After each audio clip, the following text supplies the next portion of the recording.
హాస్య బ్రహ్మ గారికి నేను ఇక్కడి నుంచి మనస్ఫూర్తిగా పాదాభివందనం చేస్తున్నా సార్.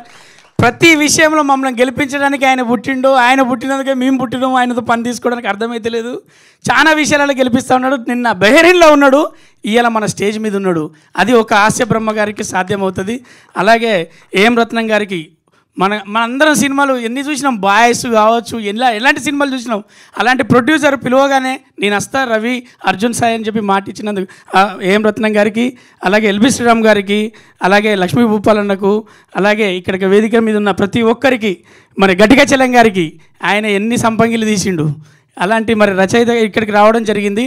వీళ్ళందరికీ నమస్కారాలు, శుభాభినందనలు. ఇందులో వీళ్ళతో పాటు చేయడం ఒక అదృష్టంగా భావిస్తున్నాం. ఉత్సవం గురించి చెప్పాలంటే అందరూ మరి సుమక్క చెప్పింది, ఇక్కడ నాటకాల మీద తీశారండి. అంటే నాటకాలను ఏంటి, ఇదేమో నాటకం సినిమానా అని అనుకునేటట్టు కాదు. ఇందులో అద్భుతమైన మహానటుల చేత వాళ్ళ గతాన్ని గుర్తు చేయడానికి ఒక నాటకం కాన్సెప్ట్ ఉంటుంది, ఒక ప్రేమ జంట ఉంటుంది, అలాగే ఒక తండ్రి విలువ ఉంటుంది, అలాగే ఒక కూతురు ఒక రెస్పాన్సిబిలిటీ ఉంటుంది. ఈ సినిమా అందమైన తెలుగు చిత్రం నాటకాల మధ్య. నా జీవితంలో ఒక్క నాటకం వేయలేదనే ఒక బాధ ఉంటుంది. దానికోసం నేను సార్ అన్నాడు, మన కాంతి అన్నీ ఏవి కాకుండా ఉండవురా, వాటి కోసం గట్టిగా ప్రయత్నాలు చేయాలని చెప్పి మనకు బ్రహ్మానందం గారు ఎప్పుడూ చెప్తుంటాడు. నా జీవితంలో ఒక నాటకం వేయాలని ఏకపాత్రాభినయం మీద ఒక కథ హిందీలో రాసుకుంటానా. తెలుగులో నేను అందరికీ తెలుసు, హిందీలో చేస్తే అక్కడి నుంచి యాసే వాతక్ సబ్లోకి దేక్తే బోల్కే ఒక కథ రాసుకుంటున్నా. తొందరలో అది చేయాలని నా కోరిక. ఉత్సవం అనేది సురభి నాటకం వాళ్ళు, అంటే సురభి అంటే ఒక కళను నమ్ముకొని ఒక కుటుంబం మొత్తం దాని మీద ఆధారపడటం కాదు, ప్యాషన్ఫుల్గా బతికే సురభి నాటకం వాళ్ళందరూ ఇందులో ఈ సినిమాలో ఉన్నారు. ఫస్ట్ ఈ డయాస్ మించలి మా సినిమా తారల తరఫున, సినిమా ఇండస్ట్రీ తరఫున సురభి నాటకోత్సవాలు, సురభి నాటకంలో చేసే ప్రతి కళాకారుడికి చేస్తున్నా నేను సలాం. Thank you. అర్జున్ అన్న నాకు రైటర్గా పరిచయం. ఒక అద్భుతమైన కథ తీసుకొని ఓ ప్రొడ్యూసర్ గారికి చెప్పి ఒప్పించి దిలీప్ గారికి మరి టాలీవుడ్ ఒక మంచి స్థానం ఇస్తుంది. హార్డ్ వర్కర్, టాలెంటెడ్, కమిట్మెంట్ ఉన్న హీరో, చాలా అద్భుతంగా చేస్తాడు. మేము అతనితో సినిమా చేసినప్పుడు చాలా హ్యాపీగా ఫీల్ అయినాం. సార్ సురేష్ గారు, మీ కష్టం ఊరికే పోదు, మీరు సంచులలో డబ్బులు చూస్తారు. Thank you very much. Release date సుమక్క ప్రకటిస్తుంది. స్పెషల్గా సుమక్కకు థ్యాంక్స్, ఎందుకంటే ఆమె యాంకరింగ్ చేయాలంటే ఎంత బిజీ ఉన్నదో తెలుసు, వాళ్ళ ఇంటికి కూడా పోతలేదు. Thank you. సుమక్క ఏంట్రా, ఏం చెప్పమంటారు బ్రహ్మానందం? నువ్వు అనవసరంగా ఫీల్ అవుద్దా? నువ్వు పెద్దానికి కళ్ళీళ్ళు పెట్టుకోవద్దు సుమా, ప్లీజ్ ఉండు, నేను మాట్లాడతాను అడుగుతుంటే. రే సుమక్క ఏంట్రా, సుమా నానమ్మ.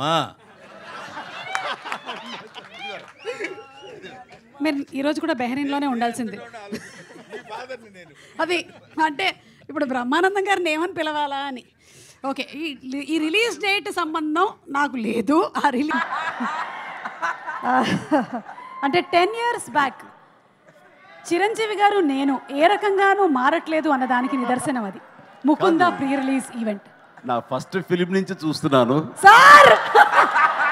అప్పుడు నేను ఏం మారేనో లేదో నాకు తెలియదు, కానీ సుమా నువ్వు మాత్రం మారలేదు సుమా, అలాగే ఉన్నావు సుమా. అందుకనే నవదీప్ లాంటి కుర్రోళ్ళ వాళ్ళు గబుక్కుని ఆంటీ అనేస్తుంటారు మిమ్మల్ని. అనకండి అయ్యా, సారీ సార్, ఇంకెప్పుడు బాగా ఎంత బాగా మేనేజ్ చేస్తున్నారు ఆవిడ. దాదాపు తెలిసిపోయిందా సార్ మేనేజ్ చేస్తున్నామని? కొంచెం లపం ఎక్కువే కొట్టుకొని వచ్చాం. ఓకే, నెక్స్ట్ వీడియో నా వీడియో ఎవరు వేసింది? Okay, next video please. ఈ రోజున నాగబాబు ఏం అవ్వాలని తర్వాత నేను కోరుకున్నది, నాగబాబు బిడ్డ, నా బిడ్డ వరుణ్ తేజ్ ద్వారా అది ఈరోజు నెరవేరబోతుంది. దానికి ఈరోజు శ్రీకారం చుట్టబడుతుంది. ఈ ముకుంద ఆడియో ఫంక్షన్ లాంచ్ ద్వారా తను పరిచయం కాబోతాం. మీ అందరి ఆశీస్సుల కోసం తను ఎదురు చూడటం, వెళ్ళే విధానం చూస్తుంటే ఖచ్చితంగా నిలదొక్కుంటారు నమ్మకం ఉంది. బట్ ఎంత ఉన్నా సరే ఇప్పుడు మీ ఆశీస్సులు ఉండాలి, మీ దీవెనలు ఉండాలి, మీ సపోర్ట్ ఉండాలి. అదే పెట్టుబడిగా, అదే వాళ్ళకి దన్నుగా ఈ రోజున ముందుకు వెళతారు, నిలదొక్కుంటారనే ఆశ నాకు ఉంది. సార్ ఆ రోజు చెప్పిన మాట నిజమైంది, అలాగే నిలదొక్కున్నాడు. వాళ్ళందరూ ఆశీస్సులతోటి అంచెలంచెలుగా ఎదుగుతూ పెద్ద స్టార్ అయ్యాడు. ఎస్ చిరంజీవి గారు, లాస్ట్ అండ్ ఫైనల్ క్వశ్చన్. అంటే మాకు చిరు లీక్స్ అంటే చాలా ఇష్టము. చాలాసార్లు చిరు లీక్స్ని మేమందరం బాగా ఎంజాయ్ చేసాము. కానీ మీరు వరుణ్ అండ్ లావణ్యకి సంబంధించిన లవ్ స్టోరీని ఎలా లీక్ చేయకుండా, అంటే మీకు కూడా వాళ్ళు లీక్ చేయలేదా అనే ఒక డౌట్ మాకు ఉండిపోయింది. ఇది ఒక్కసారి ఇవాళ క్లారిటీ ఇవ్వాలని కోరుకుంటున్నాం. ఈ ఒక్క విషయం నాకు ప్రతిదీ చెప్తాడు, ఇది ఒక్కడి చెప్పకుండా దాచాడు. పెద్దనాన్న అంటే ఇష్టం అని చెప్పావు. అసలు నేను చూసి చాలా విషయాల్లో ఇన్స్పిరేషన్ అంటాడు కదా, లీక్స్ విషయం కూడా ఇన్స్పైర్ అయ్యి నాకు ముందుగా చెప్పొచ్చు కదా. వాళ్ళ నాన్నకి కూడా చెప్పుకోలేనివి నాతో చెప్పుకుంటాడు. అలాంటి ఇది ఒక్కటి చెప్పలేదు. నిజంగా రా, నాకు ఇప్పటికి కోపంగా ఉందిరా. వరుణ్, దీనికి మీరేమైనా సంజాయిషి ఇచ్చుకోవాలనుకుంటున్నారా? ఆటగాడే.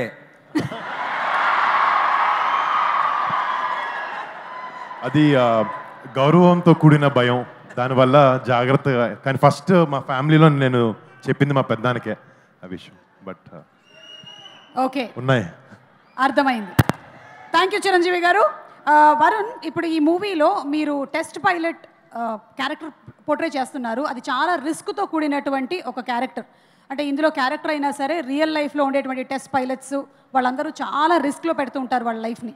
సో మీరు కూడా లైఫ్ని ఇలా ఎప్పుడైనా రిస్క్లో పెట్టేటువంటి సిచ్యువేషన్లో పెడుతూ ఉంటారా, లేకపోతే you just go with the flow?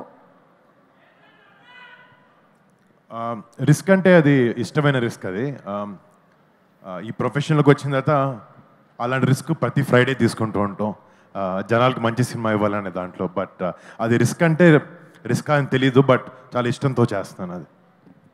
సినిమాలో ఒక డైలాగ్ అంటున్నారు రూల్స్ని బ్రేక్ చేయడానికి. మరి రూల్స్ బ్రేక్ చేస్తారా వరుణ్ ఇంట్లో, లేకపోతే బ్రేక్ చేయరా? ఇంట్లో పెట్టినటువంటి రూల్స్ అసలు అండి లైన్ దాటను. మా పెద్దోళ్ళు ఏం చెప్తే అదే చేస్తాను. అవునా? ఎందులో ఏంటి నవదీప్ ఏదో అంటున్నారు, దేంట్లో, ఏ ఇంట్లో? అంటే మీ ఇంట్లో. మా ఇంట్లో మీ ఇల్లు నా ఇల్లు అనుకో, మన ఇల్లు అనుకుంటాం ప్రతిదాన్ని. సో మా ఇంట్లో. ఎస్, ఒక్కొక్కసారి మనం చేసినటువంటి పాత్రలు, వాటిలో ఉండేటువంటి డైలాగులు మన జీవితంలో మనల్ని వెంటాడుతూ ఉంటాయి. అలా మిమ్మల్ని వెంటాడేటువంటి ఒక డైలాగ్ ఇప్పుడు మీకు చూపించబోతున్నాం. వరుణ్, చూడండి. ఇంకొకసారి ఆలోచించు బ్రో, పెళ్ళి అవసరం. నేను నీళ్ళని కంట్రోల్ చేసి నాకు మస్తు తెలుసు. ఇంకొకసారి ఆలోచించమని చెప్పారు, కానీ అక్కడ మాత్రం మీరు లేదు, నాకు పెళ్ళి అంటే మస్తు ఇష్టం అని చెప్పారు. అందుకే చేసుకున్నా, మస్తు ఇష్టమనే చేసుకున్నా పెళ్ళి. కంట్రోల్లో పెట్టడం ఏం లేదులేండి, మనమే కంట్రోల్లో ఉంటాం ఇంట్లో. అంటే మీకు కూడా F2 అండ్ F3 అన్నమాట. Thank you. And Varun, last and final question. Chiranjeevi గారి సినిమాల్లో మీకు ఇష్టమైనటువంటి సినిమా క్యారెక్టర్ ఏది అని అడిగితే వాట్స్ యువర్ ఫేవరెట్? ఎన్నో సినిమాలు ఉన్నాయి, బట్ నాకు one of my favourite films Chiranjeevi గారిది రుద్రవీణ సినిమా నాకు చాలా చాలా ఇష్టం. అంటే మా నాన్నగారి సినిమా అని కాదు, దాంట్లో డాడీ చేసిన పర్ఫార్మెన్స్ కానీ అలాంటి సోషల్ ఇంపాక్ట్, చాలా మంచి ఇంపాక్ట్ ఉండే సినిమా అది. అండ్ దానికి ఎన్నో నేషనల్ అవార్డ్స్ కూడా వచ్చినాయి. It's one of my favourite film. One of the most beautiful songs ఉండేటువంటి ఫిల్మ్ తరలి రాధా తనే వసంతం తన ధరికి రాని. అబ్బో, చిరంజీవి గారి ముందు పాడేస్తున్నాను బాబోయ్. Okay, so Varun, thank you so much. Thank you.